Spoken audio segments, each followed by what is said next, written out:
తెలంగాణ ముఖ్యమంత్రి రేవంత్ రెడ్డి ఇవాళ దావోస్కు చేరుకున్నారు.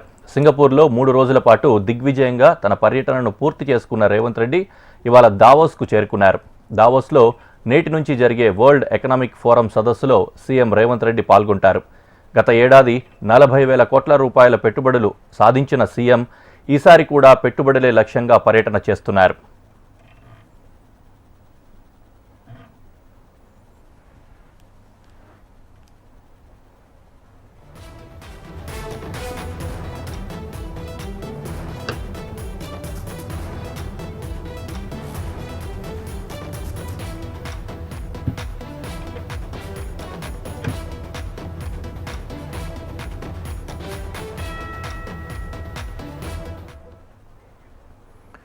తెలంగాణ ముఖ్యమంత్రి రేవంత్ రెడ్డి ఇవాళ దావోస్కు చేరుకున్నారు. సింగపూర్లో 3 రోజుల పాటు దిగ్విజయంగా తన పర్యటనను పూర్తి చేసుకున్న రేవంత్ రెడ్డి ఇవాళ దావోస్కు చేరుకున్నారు.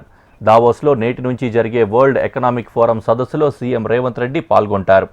గత ఏడాది 40,000 కోట్ల రూపాయల పెట్టుబడులు సాధించిన సీఎం ఈసారి కూడా పెట్టుబడులే లక్ష్యంగా పర్యటన చేస్తున్నారు.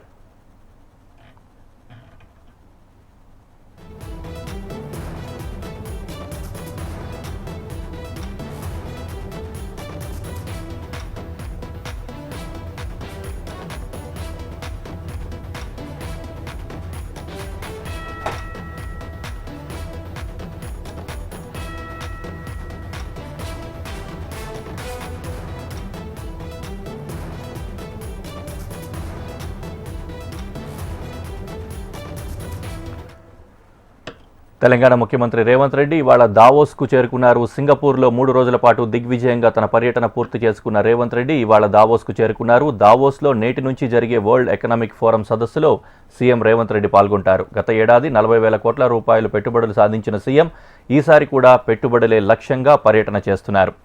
ఈ విషయానికి సంబంధించి మరింత సమాచారాన్ని మా ప్రతినిధి అశోక్ అందిస్తారు. అశోక్, దావోస్లో పెట్టుబడులు అనేది చాలా ప్రెస్టీజియస్గా అయిపోయింది. పోటాపోటీగా ఒకరు ఇంత తెచ్చాము ఇంకొకరు ఇంత తెచ్చాము అన్నట్టుగా మామూలుగా చెప్పుకుంటూ వస్తూ ఉన్నారు. అయితే ఈసారి సీఎం రేవంత్ రెడ్డి ఆయనే బెంచ్ మార్క్ సెట్ చేసుకున్నట్లుగా 40,000 కోట్ల రూపాయల పెట్టుబడులు అని చెప్పి అంటూ ఆ బెంచ్ మార్క్ను దాటే విధంగా ప్రణాళిక రూపొందించుకున్నట్టుగా కనిపిస్తోంది. ఏ అంశాలు ఇందులో పొందుపరిచే అవకాశం ఉంది? మీ దగ్గర ఉన్న సమాచారం ఏంటి?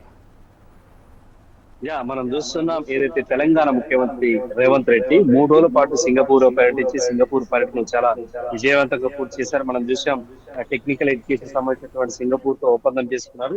ఇండియా స్కిల్ డెవలప్మెంట్ సంబంధించి దీనిపై కీలకమైన ఒప్పందం జరిగింది. ఆ తర్వాత ఎస్విటి కంపెనీతో 3,500 కోట్ల రూపాయల గ్లోబల్ డేటా సెంటర్ సంబంధించి ముచ్చర్లు ఏర్పాటు చేసేందుకు ఒప్పందం జరిగింది. తర్వాత క్యాపిటల్ ల్యాండ్ కి సంబంధించిన రియల్ ఎస్టేట్ సంస్థతో ఐటీ పార్క్ సంబంధించి 4,500 కోట్ల రూపాయలతో ఒప్పందం. ఈ 3 కూడా దిగ్విజయం చేసుకుని ఆయన నిన్న అర్ధరాత్రి ఏదైతే సింగపూర్ నుంచి జ్యూరిచ్ చేరుకున్నారు. జ్యూరిచ్ నుంచి ప్రస్తుతం ఆయన దావోస్ కు బయలుదేరారు. ఏదైతే దావోస్ కు జ్యూరిచ్ నుంచి ప్రత్యేకంగా రైల్లో వెళ్తున్నారు. మనం చూసాం గత ఏడాది ఇదే దావోస్ పర్యటనకు సంబంధించి 40,000 కోట్ల రూపాయల పెట్టుబడులను ప్రధానంగా ఐటీ సెక్టర్ లో సీఎం రేవంత్ రెడ్డి ఆధ్వర్యంలో తీసుకురావడం జరిగింది. సో దానికి రెట్టింపుగా ఈసారి మళ్ళీ అదే స్థాయిలో కూడా పెట్టుబడులే లక్ష్యంగా ప్రస్తుతం దావోస్ పర్యటనలో సీఎం రేవంత్ రెడ్డి పర్యటిస్తున్నారు. దీనికి సంబంధించి ఇవాళ, రేపు, ఎల్లుండి 3 రోజుల పాటు దావోస్ లో జరిగేటువంటి వరల్డ్ ఎకనామిక్ ఫోరం సదస్సులో ఆయన పాల్గొంటారు. 23 వరకు కూడా దావోస్ లో ఉంటారు. సో ఈ ఐటీ సెక్టర్ కావచ్చు, ఇండస్ట్రీకి సంబంధించినటువంటి వారితో పెద్ద ఎత్తున కూడా మీటింగ్స్ ఉంటాయి. సో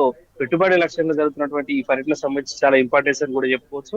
సో 23 వరకు సీఎం రేవంత్ రెడ్డి దావోస్ లో ఉంటారు. అటు నుంచి దుబాయ్ వెళ్తారు. దుబాయ్ నుంచి 24న హైదరాబాద్ కు వస్తారు. సో ఏది ఏమైనప్పటికీ కూడా వారం రోజులుగా మొత్తం కంప్లీట్ గా పెట్టుబడి లక్ష్యంగా సీఎం రేవంత్ రెడ్డి టూర్ సాగుతుంది. సో ఆ పెట్టుబడులు కూడా పెద్ద ఎత్తున వస్తున్నటువంటి సందర్భంలో ఐటీ శాఖ మంత్రి కూడా సీఎం రేవంత్ రెడ్డిని పర్యటిస్తున్న పరిస్థితి మనం చూస్తున్నాం.